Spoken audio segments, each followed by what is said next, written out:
여정은 캐나다의 하느님 말씀 국제종교교육센터에서 기획한 가톨릭 신앙 연구 안내 프로그램 가운데 첫 번째로 나온 평신도를 위한 성서공부 교재이며 본 영상물은 한국 가톨릭 생활 성서사에서 출간된 성서의 길을 따른 여정을 요약하였습니다. 이 교재는 교회에서 보편적으로 받아들여지는 연구 결과에 바탕을 둔 표준적인 이론들과 주석을 채택하였습니다. 성서 말씀의 우리말 번역은 공동 번역 성서를 따르되 필요에 따라 예루살렘 성서나 RSB 성서를 번역하여 이용하였습니다. 둘째 마당, 손상된 조화, 창세기 3장 1절에서 6장 4절까지. 목표, 성서 저자가 제시하는 죄의 발전과 그 다양한 측면 및 그 결과, 그리고 죄에 대한 하느님의 반응을 알아본다. 두 번째 해설, 죄의 또 다른 모습들. 이제 창세기 성서 저자가 4장 1절부터 6장 4절까지 해서 죄의 좀 더 깊은 모습들을 어떻게 제시하고 있는지 살펴본다. 질투와 살인, 저자는 죄의 결과들을 예증하기 위하여 새로운 이야기를 도입한다. 그는 일단 하느님이 불신되고 죄가 굴레를 벗어나자, 즉 부조화가 세상에 들어오자 상황이 점차 악화되어 간다는 자신의 논지를 확대한다. 성서봉독, 창세기 4장 1절에서 16절. 아담이 아내 하와와 한자리에 들었더니 아내가 임신하여 카인을 낳고 이렇게 외쳤다. 야훼께서 내게 아들을 주셨구나. 하와는 또 카인의 아우 아벨을 낳았는데 아벨은 양을 치는 목자가 되었고 카인은 밭을 가는 농부가 되었다. 때가 되어 카인은 땅에서 난 곡식을 야훼께 예물로 드렸고 아벨은 양떼 가운데서 맏배의 기름기를 드렸다.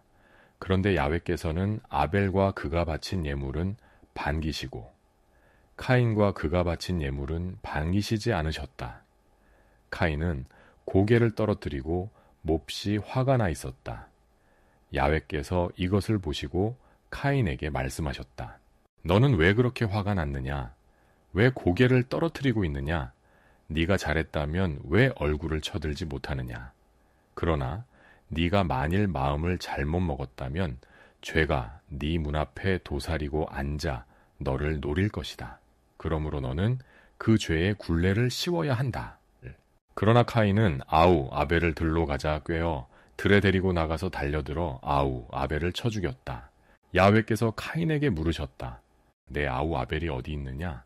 카인은 제가 아우를 지키는 사람입니까? 하고 잡아떼며 모른다고 대답하였다. 그러나 야훼께서는 네가 어찌 이런 일을 저질렀느냐 고 하시면서 꾸짖으셨다. 네 아우의 피가 땅에서 내게 울부짖고 있다. 땅이 입을 벌려 네 아우의 피를 네 손에서 받았다. 너는 저주를 받은 몸이니 이 땅에서 물러나야 한다. 네가 아무리 애써 땅을 갈아도 이 땅은 더 이상 소출을 내주지 않을 것이다. 너는 세상을 떠돌아다니는 신세가 될 것이다. 그러자 카인이 야훼께 하소연하였다. 벌이 너무 무거워서 저로서는 견디지 못하겠습니다. 오늘 이 땅에서 저를 아주 쫓아내시니 저는 이제 하느님을 뵙지 못하고 세상을 떠돌아다니게 되었습니다. 저를 만나는 사람마다 저를 죽이려고 할 것입니다. 그렇게 못하도록 하여 주마. 카인을 죽이는 사람에게는 내가 7갑절로 벌을 내리리라. 이렇게 말씀하시고 야훼께서는 누가 카인을 만나더라도 그를 죽이지 못하도록 그에게 표를 찍어주셨다. 카인은 하느님 앞에서 물러나와 에덴 동쪽 노시라는 곳에 자리를 잡았다. 아담과 하와처럼 카인 역시 사물을 있는 그대로 피조물의 신분으로 받아들이려 하지 않는다. 그는 하느님께서 하느님이 되시는 것을 거부한다. 하느님이 카인보다 아벨을 총애하시는 이유는 설명되어 있지 않으며 우리 역시 하느님의 선택의 신비를 설명하려고 해서는 안 된다. 비록 하느님께서 카인의 재물을 기뻐하시지 않으셨다 하더라도 그를 전적으로 그리고 부당하게 물리치신 것은 아니다. 그분은 카인에게 자신의 질투심을 눌러 이기도록 격려하시기까지 한다. 카인은 하느님을 불신하며 그분이 총애를 베푸실 수 있는 자유를 허용하지 않으려 한다. 그는 맏아들이 동생들보다 우선적이라는 인간의 기준을 하느님이 따라야 한다고 생각한다. 그러면서 이율배반적으로 카인 자신은 형이 동생들을 보호해야 한다는 인간의 법칙을 무시한다. 질투와 그에 뒤따른 살인으로 카인의 마음은 굳어진다. 그는 자기 동생을 가엾게 여기지 않는다. 또한 그는 자신의 범죄를 인정하려 들지도 않고 결코 자신의 죄를 자백하지도 않는다.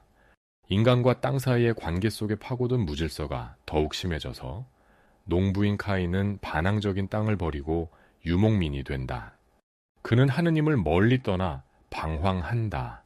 그럼에도 불구하고 이야기는 희망의 어조로 끝맺고 있다. 이상하게도 독자의 예상과는 반대로 하느님은 죄인들을 죽이지 않으신다. 하느님은 카인을 보호하시며 그를 해치는 자는 누구에게나 보복하겠다고 맹세하신다. 하느님의 자비의 신비는 그분의 정의를 훨씬 능가하는 것이다. 잔인성과 복수심. 람에게 이야기에서 죄의 공포는 확대되는데 그가 부르는 복수의 노래는 잔인성과 냉혹해진 죄인의 특징인 복수심으로 가득 차 있다. 성서봉독. 창세기 4장 23절에서 26절. 람에게 아내들에게 말하였다. 아다야 실라야 내 말을 들어라. 람에게 아내들아 내 말에 귀를 기울여라. 나를 다치지 말라 죽여버리리라. 젊었다고 하여 내게 손찌검을 하지 말라 죽여버리리라. 카인을 해친 사람이 7갑절로 보복을 받는다면 라멕을 해치는 사람은 77갑절로 보복받으리라. 아담이 다시 아내와 한자리에 들었더니 아내가 아들을 낳고는 하느님께서 카인에게 죽은 아벨 대신 이제 또 다른 아들을 주셨구나 하며 이름을 셋이라고 지어주었다. 셋도 아들을 얻고 이름을 에노스라고 지어 불렀다. 그때 에노스가 비로소 야훼의 이름을 불러 예배하였다. 자비로우신 주님께서는 죄인들을 멸하지 않으신다. 아마 여기에서 비롯되는 가장 무서운 결과는 인간이 하느님의 자비를 이용하는 것이리라. 인간은 자기를 해친 자들에게 복수를 꾀할 뿐 아니라 끔찍할 정도로 잔인하고도 혹독하게 이를 감행한다. 하느님께서는 람에게 가증스런 허풍에 아무런 반응도 보이지 않는다. 또한 그에게 아담과 카인의 경우처럼 재판이나 자기를 변명할 기회를 주시지도 않는다. 라멕은 모욕적인 태도로서 화해의 길을 스스로 차단한다. 그런데 이 대목 역시 희망의 표시로 끝맺고 있다. 생명은 계속 이어져 셋은 에노스라는 아들을 얻는다. 에노스는 아담과 같은 의미로 인류를 뜻한다. 에노스가 야훼께 예배를 드린다. 하느님께 대한 참된 예배는 람에게 죄처럼 커다란 죄와 병존할 수 있는 것이다. 극단적인 오만. 성서 저자는 인류가 천상의 존재들과 결혼한다는 불가사의한 짤막한 이야기를 통하여 인류의 사악성을 최종적으로 진술하고 있다. 성서봉독. 창세기 6장 1절에서 4절. 땅 위에 사람이 불어나면서부터 그들의 딸들이 태어났다. 하느님의 아들들이 그 사람의 딸들을 보고 마음에 드는 대로 아리따운 여자를 골라 아내로 삼았다. 그래서 야훼께서는 사람은 동물에 지나지 않으니 나의 입김이 사람들에게 언제까지나 머물러 있을 수는 없다. 사람은 120년밖에 살지 못하리라 하셨다. 그때 그리고 그 뒤에도 세상에는 느빌립이라는 거인족이 있었는데 그들은 하느님의 아들들과 사람의 딸들 사이에서 태어난 자들로서 옛날부터 이름난 장사들이었다. 수많은 이교 민족들의 신화적인 역사들을 보면 자기 조상들과 신들과의 성적 결합이 자랑스럽게 이야기되고 있다. 그러나 성서 저자는 이런 사건을 죄가 마지막 단계까지 발전한 것으로 보고 있다. 이것은 인간이 피조물의 본질을 궁극적으로 거부하는 행위인 것이다. 신처럼 되고자 하는 욕망은 인간을 선하게 만드신 창조주께 대한 무서운 모독이 된다. 이렇게 피조물의 본질에 만족하기를 거부하는 것은 하느님으로 하여금 해결을 위해 비상수단을 강구하지 않으실 수 없도록 만든다. 최고의 피조물인 인간이 자신의 피조물로서의 본질을 인정하려 하지 않고 자기 창조주를 사랑하기를 거부한다면 모든 피조물들이 다 무의미하게 되고 만다. 이리하여 대홍수가 일어나게 될 무대가 마련되는 것이다. 잠깐 생각해 봅시다. 오늘 우리가 살아가고 있는 현실 속에 내재하고 있는 이 신비스런 악의 존재는 과연 어디에서 비롯된 것일까? 매일처럼 유혹에 떨어지는 현실 안에 존재하는 악의 실체를 성서의 저자는 뱀의 상징을 통해서 설명하고 있다. 성서의 저자는 악의 기원을 하느님께 두려는 사고방식을 부정하고 있다. 악의 현실에 대한 책임을 하느님께 전가하려는 태도는 가끔 하느님을 원망하는 것으로 나타나기도 하고 하느님을 부정하는 것으로 나타나기도 한다.